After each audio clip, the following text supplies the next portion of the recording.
Hello, नमस्ते. कसं आहात सगळे? छान आहात ना? मी पण मस्त आहे.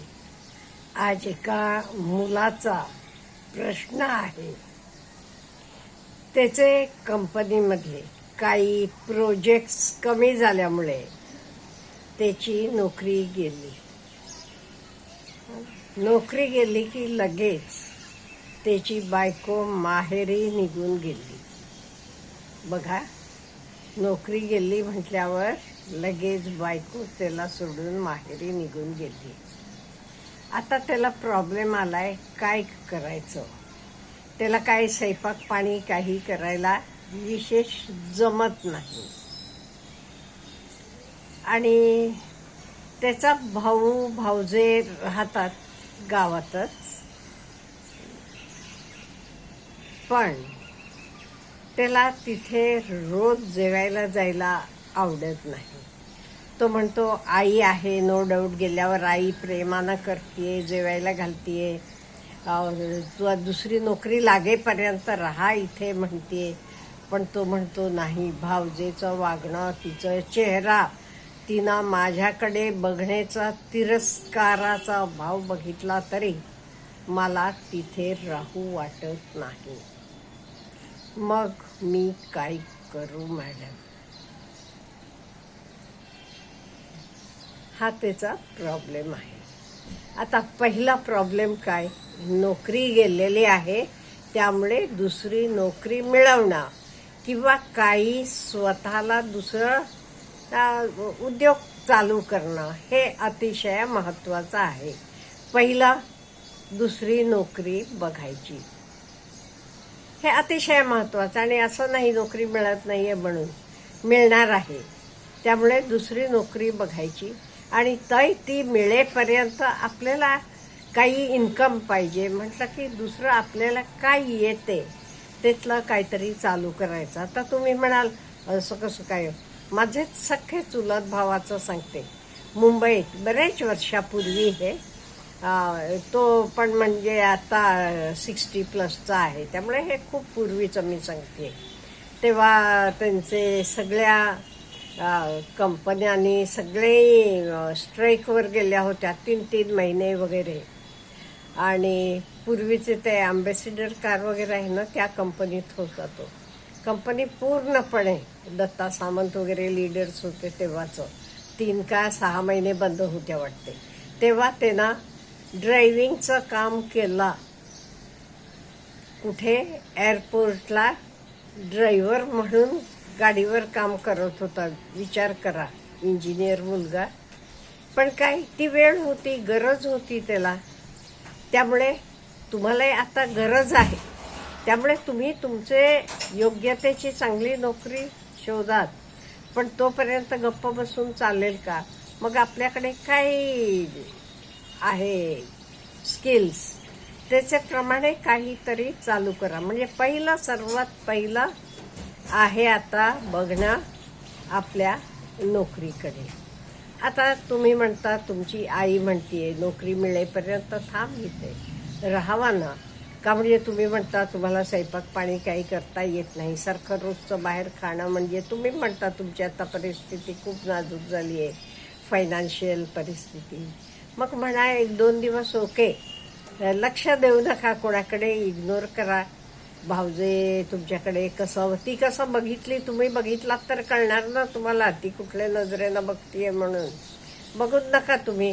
तुमचा संबंध तुमचे आईशी आणि भावाशी म्हणा किंवा तुमच्याशी, तुम्ही तुमचं जरा सेटल होईपर्यंत, असं मला वाटतं, तिथे राहावा. आणि तुमची आई आहे तोपर्यंत मी सारखं म्हणत असते, आई वडिलांएवढं ह्या जगात आपलं कोणी नसते.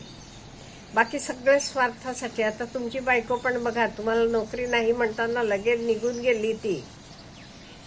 उलट आणि समजूतदार बायको असली तर तुमची नोकरी गेली म्हणताना तिनं काहीतरी स्वतः करायचं आणि तोपर्यंत दिवस काढायचे का नाही? कितीतरी बायका मी बघितल्या तसं करणाऱ्या. माझ्याच नात्यातले एक त्यांचं असं कंपनीत नोकरी गेली म्हणताना बायकोनं पुरणपोळ्या करून द्यायचा व्यवसाय चालू केली. पुरणपोळ्या छान करायची, पुरणपोळ्या करून द्यायची आणि तसं तिनं घर चालवलं. नंतर नवऱ्याला नोकरी लागली, सगळं व्यवस्थित झालं. पण हे शेवटी समजूतदारपणावर आहे. तिला नाही, तिला वाटलं माहेरी जाऊया. हल्ली मुलींना पण काय झाले, आई वडील आहेत तोपर्यंत माहेरी गेला की आराम असते हो, काही करायला नाही, काही लागत नाही, काही नाही. आई तर करून देतीये म्हणून त्यांना तर बरं वाटते. पण हे कायमचं राहते का? उद्या भावाचं लग्न झालं, त्याची बायको आल्यावर असं नाही चालू राहणार. किती चांगले लोक असले तरी आपल्याला, आणि कशाला आपण डिपेंडेंट राहायचं? आपलं घर, आपलं हे बघायला पाहिजे. पण तो तिचा प्रश्न आहे. इथे तुम्हीही प्रश्न विचारलेला आहे, त्यामुळे तुम्ही काय करायचं आहे ह्याच्याबद्दल मी सांगणार आहे. त्याचे पलीकडे आपण जायला नको. त्यामुळे तुम्ही म्हणता आता 2-4 वेळेला गेलो, तिला बोलवायला आली नाही. नादी लागू नका. आता तुमचं व्यवस्थित झालं की ती आपण होऊन येते. तुम्ही तिला बोलवायला जाऊ नका. तुम्ही तिला बोलवायला गेलात की तुम्ही म्हणता कसं ती तुम्हाला बोलतीये, अपमान करतीये. ती असंच नव्हे, तिचे आई वडील पण म्हणतात आमच्या मुलीला काही तुम्ही बघू शकला नाही, तिला हवं तर देऊ शकत नाही, ते कशाला लग्न केलात म्हणून. मग जाऊन कशाला स्वतःचा अपमान करून घेता? बिलकुल जाऊ नका. आधी पहिलं तुमचं काम आहे आता दुसरी नोकरी शोधायचं आणि आपण वेल सेटल व्हायचं. तुम्ही वेल सेटल झालात का नाही, आपण होऊन ती येते. तुम्ही होऊन बिलकुल बोलवायला जाऊ नका. स्वतःचा अपमान करून घेऊ नका आणि तुमच्या डोक्याला नंतर ताप. तुम्ही काही दुसरं मग करू शकत नाही असं होते. आणि हे बघा, काम करणं हे प्रत्येकाचं कर्तव्य आहे. काम करायला आवडत नाही, मग आपल्याला जेवायला खायला आवडते ना. आपल्याला कपडे लागतात, फोन लागते, जायला लागते इकडे तिकडे. मग आपल्याला पैशाची गरज आहे म्हटल्यावर काम करणं हे प्रत्येकाला मस्ट आहे, करायलाच पाहिजे. त्याच्याशिवाय चालत नाही, हे लक्षात ठेवा. त्यामुळे पहिलं तुमचं जावा वेगवेगळे तुमचं क्वालिफिकेशन वगैरे तुम्ही लिहिलेलं नाही येते, त्यामुळे मला काही जास्त माहीत नाही आहे. तुम्ही जावा तिथे तुमचं रेझ्यूम द्या, इंटरव्ह्यू द्या भेटा, किंवा स्वतःचं तुम्ही काही करण्यासारखं असलं तर स्वतःचं करा. हे आधी महत्त्वाचं आहे. आणि हे सगळं करत असताना स्वतःचे हेल्थकडे लक्ष द्यायचं. हेल्थ म्हणजे मी फक्त फिजिकल म्हणत नाहीये, मेंटल हेल्थ सुद्धा. का म्हणजे अशा वेळी बरेच वेळेला काय होते, आपण मानसिकरित्या कमकुवत बनतो.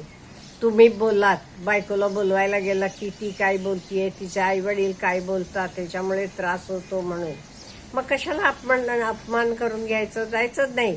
तुम्ही काय तिला पाठवलेलं नाही, ती होऊन गेलीये, तिला होऊन यायच्या वेळेला येऊ देत.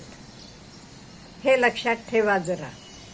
आणि आई आहे, आई म्हणतीये तुम्हाला नोकरी लागेपर्यंत थांबिते, म्हणजे तुला काही विचार करायला नको जास्त. आई तुम्हाला जेवायला खायला देतीये, ठीक आहे. भाऊ पण काही बोलत नाही ना, ठीक आहे. तो पण काही जाऊ नकोस, कशाला आलास असं काही म्हणत नाहीये.